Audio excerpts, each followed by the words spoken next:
आज राज्यातील हे परवाच इंदोरी ते कुंडमाळा रस्ता याच्यावर इंद्रायणी नदीवरच्या मोठ्या पुलाचा एक अपघात झाला. तो पूल कोसळला आणि त्यात काही मला वाटते 4 ते 5 लोकांचे बळी गेले, काही इंजर्डसुद्धा झाले. तर त्याचं धरून आता पावसाळा सुरू झाला आहे. यंदा पाऊस पण सगळीकडेच मोठा पाऊस पडतोय. म्हणजे पावसाची सगळी परिस्थिती पण ही आहे.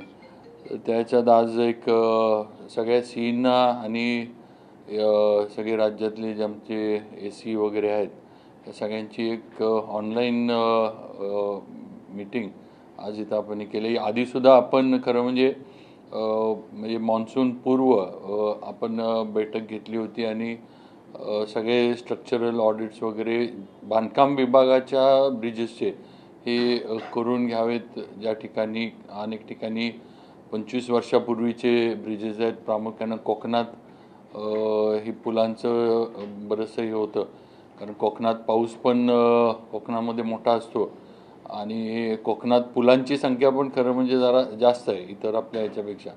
पण सगळेच ऑडिट महाराष्ट्रातले सगळ्यांनीच ऑडिट करून घ्यावेत. ज्या काही दुरुस्त्या असतील त्या करून घ्याव्यात अशा आपण सूचना संपूर्ण विभागाला राज्यातल्या दिल्या होत्या. आजसुद्धा आपण जी VC आता थोड्या वेळात घेणार आहे त्याच्यामध्ये सुद्धा आपण परत एकदा सूचना देतोय की परत एकदा सगळ्या ब्रिजेसचं, म्हणजे छोटा असू दे मोठा असू दे, याचं स्ट्रक्चरल ऑडिट, त्याची परिस्थिती काय, कंडिशन काय. काही ब्रिटिशकालीन ब्रिजेस पण आपल्या राज्यामध्ये आहेत, त्याचंसुद्धा म्हणजे ऑडिट, त्याची सध्याची परिस्थिती आणि जिथं कुठं डिपार्टमेंटला धोकादायक पूल किंवा अशा पद्धतीनं जर स्ट्रक्चरली डॅमेज्ड पूल असला तर त्या ठिकाणी वाहतूक बंद करणं आणि ती वाहतूक इतर मार्गानं या ब्रिजचं काम किंवा रिपेअर किंवा नवीन तिथले उभा राहतोपर्यंत इतर मार्गानं वळवून देणं, अशा पद्धतीच्या सूचना या आपण आता जी काही VC होईल त्याच्यामध्ये देत आहे. आणि त्याचबरोबर काही तोपर्यंत आमच्याकडं डिपार्टमेंटकडं जर काही आमच्या खालच्या अधिकाऱ्यांनी अत्यंत तातडीनं काही दुरुस्त्या काही हे करणं गरजेचं असलं, तसे प्रस्ताव तयार असले तर त्यालासुद्धा खात्याकडनं लवकरात लवकर किंवा लगेच जी आहे ती मान्यता आपण देऊ आणि ती कामं करून घेऊ. नाही, सगळे म्हणजे जे मेजर नद्यांवर आणि बरेच वेळेला गावाच्या आजूबाजूला पण ओढे पण मोठे असतात. म्हणजे आपण त्यांना नद्या नसतात पण ओढे मोठे असतात, त्यांना प्रवाह मोठा पावसामध्ये येतो एकदम.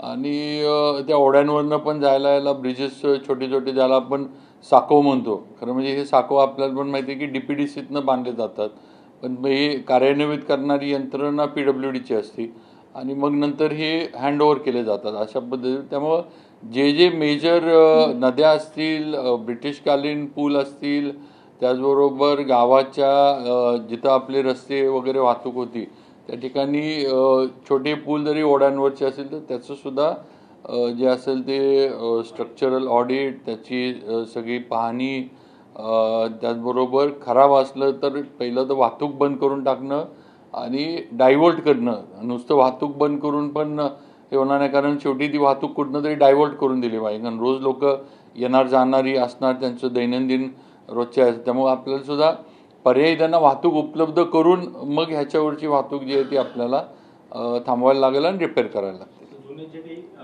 पूल आहेत किंवा त्याच्यावरती कुठे रहदारी होऊ नये अशा पद्धतीचे निर्देश असून सुद्धा किंवा बोर्ड त्या ठिकाणी लागून सुद्धा ते वापरात येतात बऱ्याचदा आणि त्यामुळे अशा दुर्घटना घडतात. तर स्थानिक यंत्रणांनी काय खबरदारी घेण्याचे आपण निर्देश देतो? नाही, आपण PWD आमच्या विभागाकडनं तर आम्ही तिथं जे काही सायनेजेस असतील त्या आम्ही लावू शक्यतो. म्हणजे काय म्हणायचं, ते रोड ब्लॉक्स लावून जर तिकडे जाणंच हे का तर ते करणं शक्य आहे आपल्याला, ते करू. आणि थोडं पोलीस यंत्रणेला पण आम्ही थोडं सूचना देऊ किंवा ह्या ब्रिजवर कुणी येऊ नये.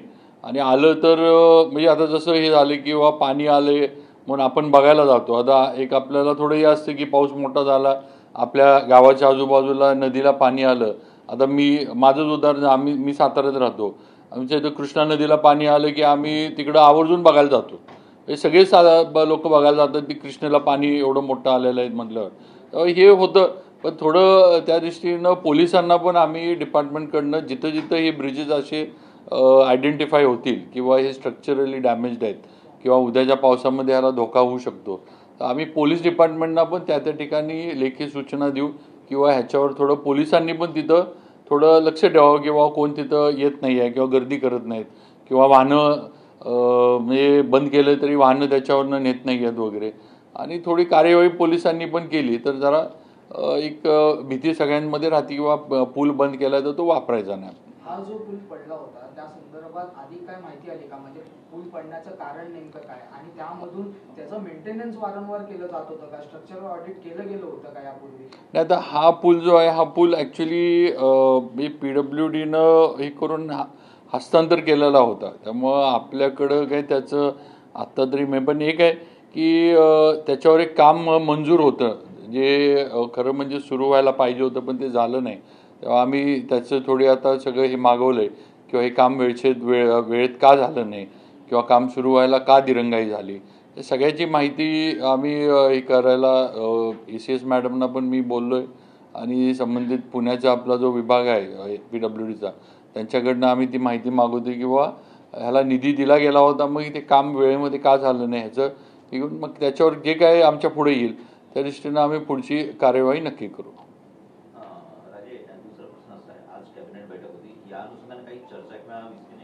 नाही, थोडं एक पुलांच्या बाबतीतलीच चर्चा झाली की अशा पद्धतीचे जे पूल आहेत सगळेच म्हणजे राज्यातले, तर त्याचं एक काहीतरी नीटनेटकं स्ट्रक्चरल ऑडिट वगैरे जसं आत्ता जे आपण आता VC घेणार आहे त्याच्यावर झाली की हे तातडीनं करून घ्यावं आणि जिथं हे आहे तिथं बंद करणं आणि जिथं दुरुस्त्या करायचं तिथं ताबडतोब दुरुस्त्या कराव्या.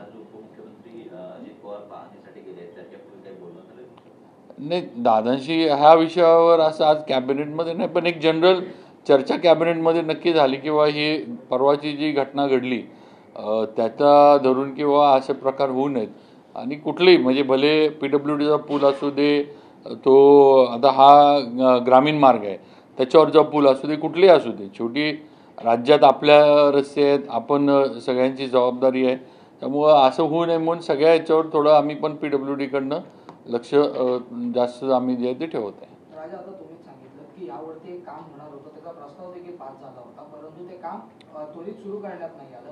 त्या संदर्भात जे कोण अधिकारी आढळून येतील त्यांच्यावरती सरकारमार्फत कारवाई करण्यात येईल. नक्की, मी आपल्याला जे म्हटलं की आम्ही माहिती ह्या विषयावरची मागवली आहे, त्याच्यामध्ये दिरंगाई ज्यांच्या गुणाकडनं झाली असेल, मग ती प्रोसिजरमध्ये असेल, काम सुरू करण्याच्या बाबतीत असेल किंवा अन्य म्हणजे कॉन्ट्रॅक्टर असेल किंवा अधिकारी जे कोणी याला हे असेल त्यांच्यावर आम्ही कार्यवाही नक्की करू.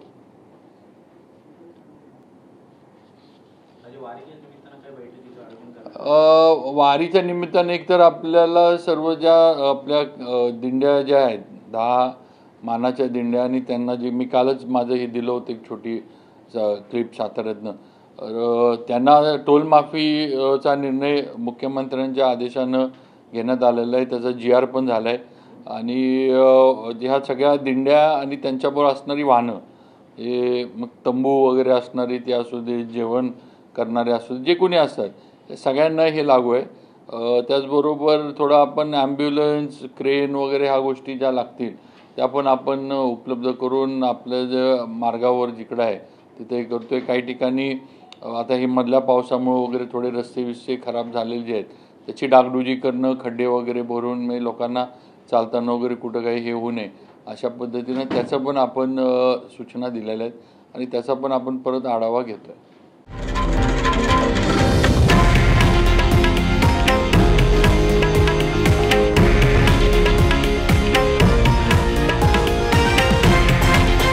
हे आहे देशातील नंबर 1 न्यूज नेटवर्क आणि आपण पाहत आहात TV9 मराठी, एकमेव.